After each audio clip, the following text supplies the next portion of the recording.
नमस्कार दोस्तों। आज की इस वीडियो में हम बात करने वाले हैं उत्तराखंड चुनावों की। जी हाँ दोस्तों, उत्तराखंड चुनावों में किसकी बनेगी सरकार, कौन बनेगा उत्तराखंड का अगला मुख्यमंत्री। हालांकि पिछले 15 सालों से बीजेपी की सरकार उत्तराखंड में बनी हुई है, लेकिन उत्तराखंड की वर्तमान परिस्थितियां बीजेपी के लिए अनुकूल नहीं हैं।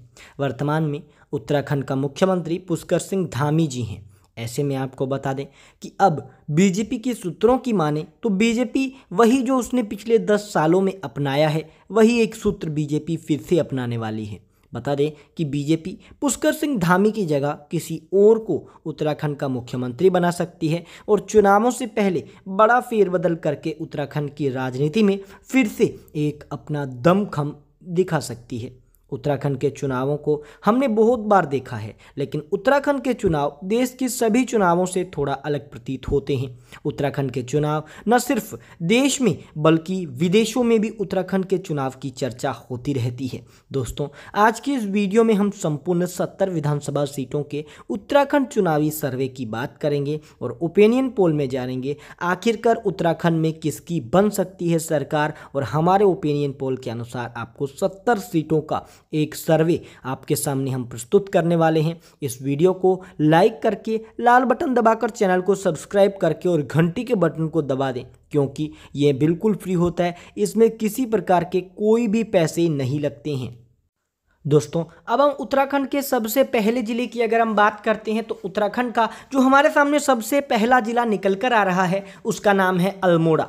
अल्मोड़ा जिले के अंदर 6 विधानसभा की सीटें आती हैं। 6 विधानसभा की सीटों में से 3 सीटों पर कांग्रेस पार्टी की जीत, 2 सीटों पर एनडीए महागठबंधन की जीत और 1 सीट पर दोस्तों अन्य के खाते के अंदर जीत जाने की सबसे अधिक प्रबल संभावना बताई जा रही है। वहीं दोस्तों, अगर हम बात करते हैं अगले जिले की, अगला जिला हमारे सामने निकल कर आ रहा है बागेश्वर जिला। बागेश्वर जिले के अंदर दोस्तों 2 विधानसभा की सीटें आती हैं। अब 2 विधानसभा की सीटों में से कांग्रेस पार्टी जो है वो लगभग दोनों की दोनों सीटें समेट सकती है और बागेश्वर जिले के अंदर कांग्रेस पार्टी अपना अलग से जो प्रभुत्व है वो दिखा सकती है अन्य पार्टियों को। वहीं दोस्तों एनडीए का और अन्य का दोनों का यहाँ पर चोपड़ा साफ होने की संभावना है। वहीं अगर हम बात करते हैं दोस्तों चमोली जिले की, चमोली जिले में 3 विधानसभा की सीटें आती हैं। ऐसे में चमोली की 3 विधानसभा की सीटों में से 2 सीटों पर कांग्रेस पार्टी, 1 सीट पर दोस्तों एनडीए महागठबंधन जीत हासिल कर सकता है। और हम बात अगर अन्य की करते हैं तो चमोली जिले के अंदर अन्य का जो अस्तित्व होगा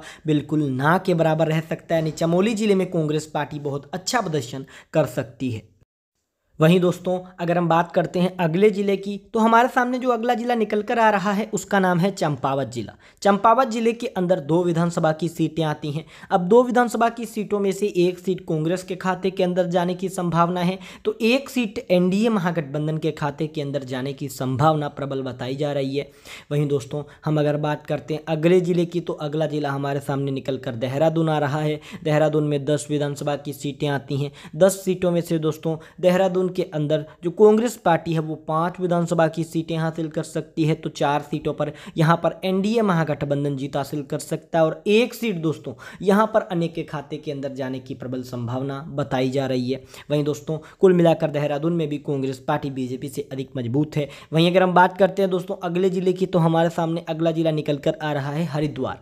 हरिद्वार के अंदर 11 विधानसभा की सीटें आती हैं। अब 11 में से लगभग 7 विधानसभा की सीटों पर कांग्रेस पार्टी का जो अस्तित्व है वो यहां पर प्रबल होगा, मजबूत होगा। वहीं 4 सीटों पर एनडीए गठबंधन के खाते के अंदर जीत जाने की संभावना है और 0 सीटें दोस्तों अन्य के खाते के अंदर जाने की संभावना हरिद्वार में बताई जा रही हैं।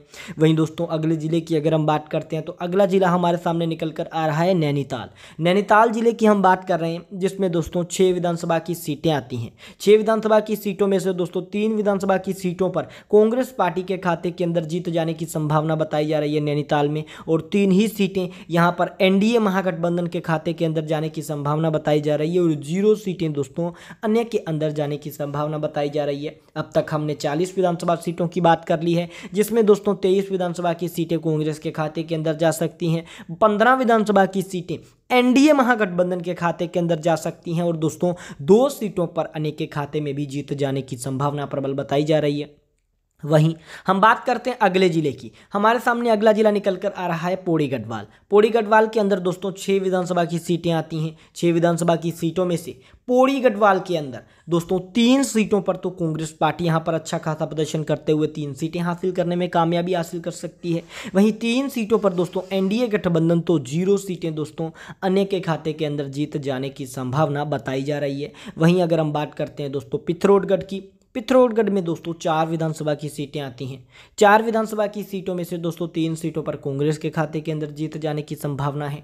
1 सीट दोस्तों एनडीए महागठबंधन के खाते के अंदर जीत जाने की संभावना है और 0 सीटों पर दोस्तों अन्य के खाते के अंदर जीत जाने की संभावना बताई जा रही है। पिथौरागढ़ जिले में कांग्रेस पार्टी बीजेपी से 3 गुना लगभग मजबूत बताई जाने की संभावना बताई जा रही है। वहीं अगर हम बात करते हैं दोस्तों अगले जिले की, तो अगला जिला हमारे सामने निकल कर आ रहा है रुद्रप्रयाग। रुद्रप्रयाग में दोस्तों 2 विधानसभा की सीटें आती हैं। अब 2 सीटों में से दोस्तों 1 सीट तो जा सकती है कांग्रेस पार्टी के खाते में। वहीं दोस्तों एक जो सीट है वो जा सकती है यहां पर बीजेपी के खाते के अंदर, और जो अन्य है उसका यहां पर रुद्रप्रयाग जिले के अंदर खाता नहीं खुलेगा। यानी कि रुद्रप्रयाग के अंदर कांग्रेस पार्टी से अधिक मजबूत यहां पर दोस्तों जो देखने को मिल रही है वो बीजेपी है। यानी कुल मिलाकर दोनों के अंदर बहुत जबरदस्त टक्कर यहां देखने को मिलेगी।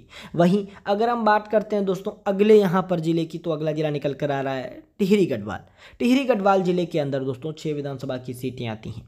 टिहरी गढ़वाल में 6 विधानसभा की सीटों में से 4 विधानसभा की सीटें कांग्रेस के खाते के अंदर जाने की संभावना बताई जाने की संभावना है।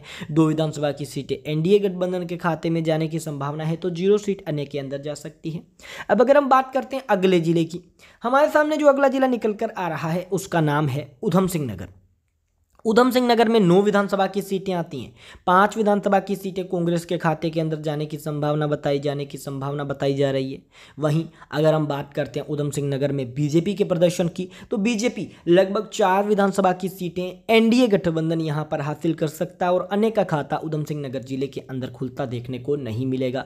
वहीं अगर हम बात करते हैं दोस्तों अंतिम उत्तरकाशी जिले की 3 विधानसभा सीटों की, अब उत्तरकाशी जिले की हम बात कर रहे हैं 3 विधानसभा सीटों की, तो ऐसे में दोस्तों 3 की 3 सीटों पर कांग्रेस पार्टी यहां पर जीत हासिल कर सकती है। और दोस्तों जो एनडीए है और जो अन्य है उसका यहां पर किसी प्रकार का खाता खुलने की संभावना बताई नहीं जा रही है। यानी कि उत्तरकाशी में 3 की 3 सीटें जो है वो कांग्रेस पार्टी हासिल कर सकती है, एनडीए का और अन्य का यहां पर खाता नहीं खुलेगा। कुल मिलाकर हमने अब तक 70 विधानसभा सीटों की बात कर ली है, जिसमें 42 विधानसभा की सीटें कांग्रेस के खाते के अंदर जाने की संभावना है। 26 विधानसभा की सीटें एनडीए महागठबंधन के खाते के अंदर जाने की संभावना है, तो 2 सीटें दोस्तों अन्य के खाते में जा सकती हैं। यानी कि उत्तराखंड की हमने बात की है, जिसमें कांग्रेस पार्टी बहुमत से लगभग 7 सीट आगे देखने को मिल रही है। यानी कि उत्तराखंड के अंदर वर्तमान परिस्थितियों के अनुसार, हमारे ओपिनियन पोल के अनुसार कांग्रेस की सरकार बनने को मिल सकती है। और दोस्तों ये कांग्रेस पार्टी के लिए उत्तराखंड में एक बड़ी खुशखबरी हो सकती है। आप ये वीडियो कहाँ से देख रहे हैं हमें कॉमेंट में बताएं। इस वीडियो को लाइक, चैनल को सब्सक्राइब जरूर से करें।